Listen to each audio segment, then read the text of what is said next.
Canada laid out plans today to help Ukrainians come here. Sean Fraser is the Minister of Immigration. Hi, Minister Fraser. Good to see you. Thank you for making the time.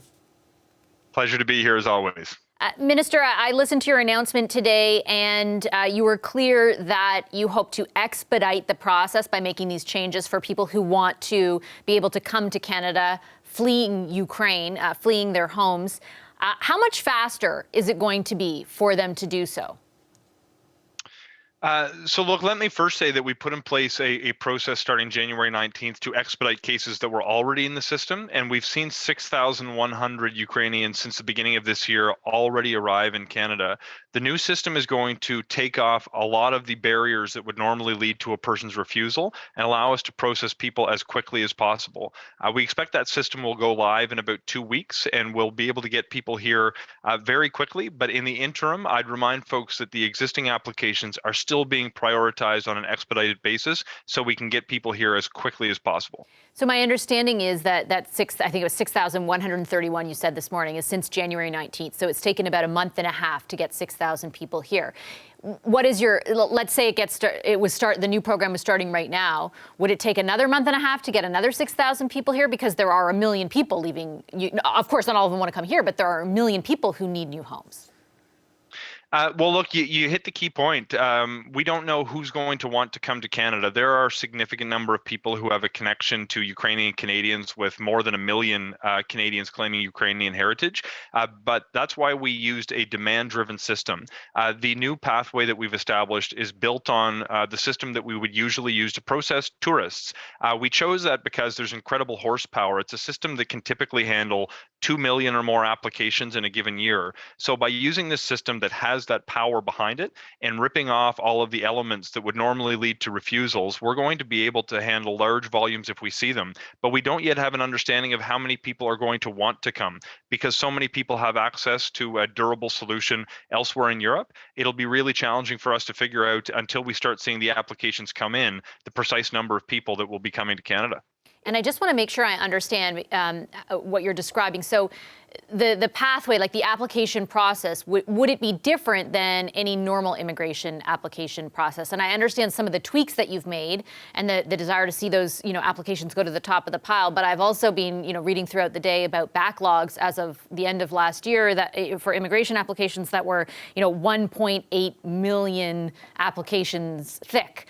So I'm just trying to make sure I understand, on behalf of people who have family who might be applying, like, will this be a 24-month period that they have to wait, or will it be very quickly that this can be turned around? No, we're dealing with a couple of weeks. This is not going to be 24 months or nowhere close to that. This is going to be more like an expedited version of somebody who applies to come visit Canada because they want to experience Canada for a few weeks.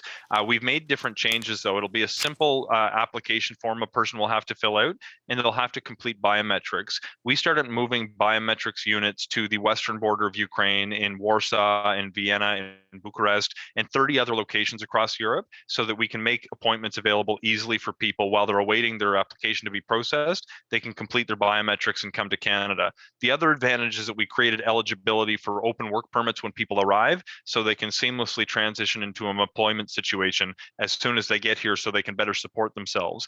It took some creativity to develop this program, but I'm confident we'll be able to move people very quickly once it goes live. I wanted to ask you also about a question I know you've received, and most especially from the NDP over the past few days, and that is, why not just drop the visa requirement altogether? The reason I heard you provide during the announcement was that it would actually be, from a technical perspective, more cumbersome.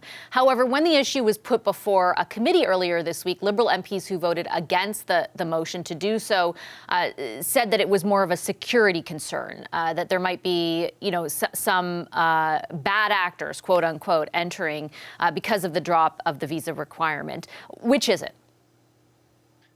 Look, it's both. My primary motivation, though, was to get people here as quickly as possible. And I actually first looked, when I learned of the potential influx of people seeking to come to Canada, I asked myself, could we stand up an expedited refugee resettlement process? And the answer was no, not in a timely way. my next reaction was to consider whether we could actually issue a visa waiver. And what we learned very quickly is it would have taken certain regulatory changes and certain changes to our IT systems across 3 different government departments, as well as potential changes to the systems that airlines use. And the timeline that we understand could actually be workable for that would be 12 to 14 weeks, and we don't have that much time. So we stood up something based on the way we bring tourists to Canada, but it's because it's quicker and can handle the volume.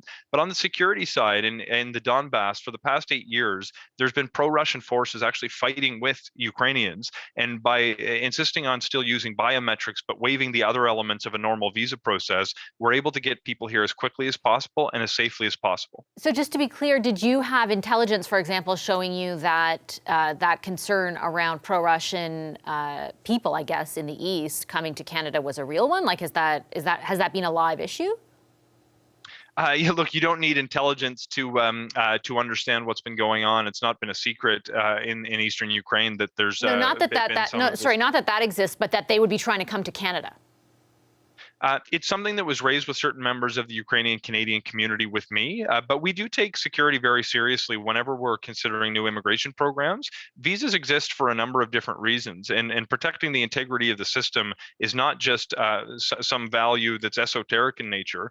There's real world concerns. People sometimes try to get to Canada by abusing immigration programs that are people who can pose a security threat. But again, my primary motivation on this was speed. It would have taken a couple of months longer to implement a visa waiver than it would to implement the program that we announced earlier this morning. It's still, though, what you have announced temporary. These are not permanent changes. Why not then work on dropping the visa requirement in the long term and address the issues that you just put forth in the short term with what you've announced? So we have been actually chatting with the Ukrainian Canadian Congress for years about the potential to establish a visa-free regime, and I think on the heels of this crisis, we should probably continue those conversations to determine what the best path forward is.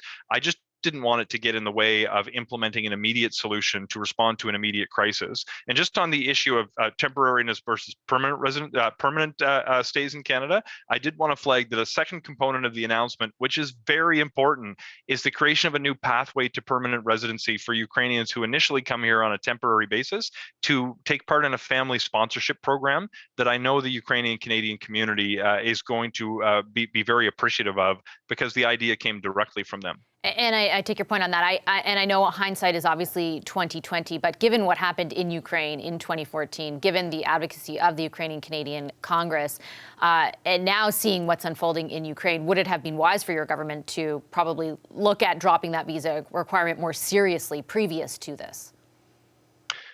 Well, look, there's a number of different reasons why we would look for potential visa waivers, and I think the security issues would remain the case. We don't want to open the door for folks who might cause damage to our national security interests, whether it's in the middle of a war or during a period of relative peace when there is certain violence. One of the things that I think we need to do is to continue to engage with our security experts, with the Department of Public Safety, with my own department officials, and with the community to understand how we can address those concerns. I'm completely willing to continue to engage in those conversations to see where we may go next. But in the immediate term, we needed a response to a crisis. And I'm actually very thrilled with the response that we were able to put forward in a relatively short period of time to get people who are leaving an emergency to come to Canada for safe haven as quickly as possible. Have there been cases recently or even in the recent past where the visa stopped a quote unquote bad actor from Ukraine from entering Canada? Look, I'd have to get back to you on specific examples of somebody actually using that, because as you could appreciate, there hasn't been a program that existed that didn't require security screening.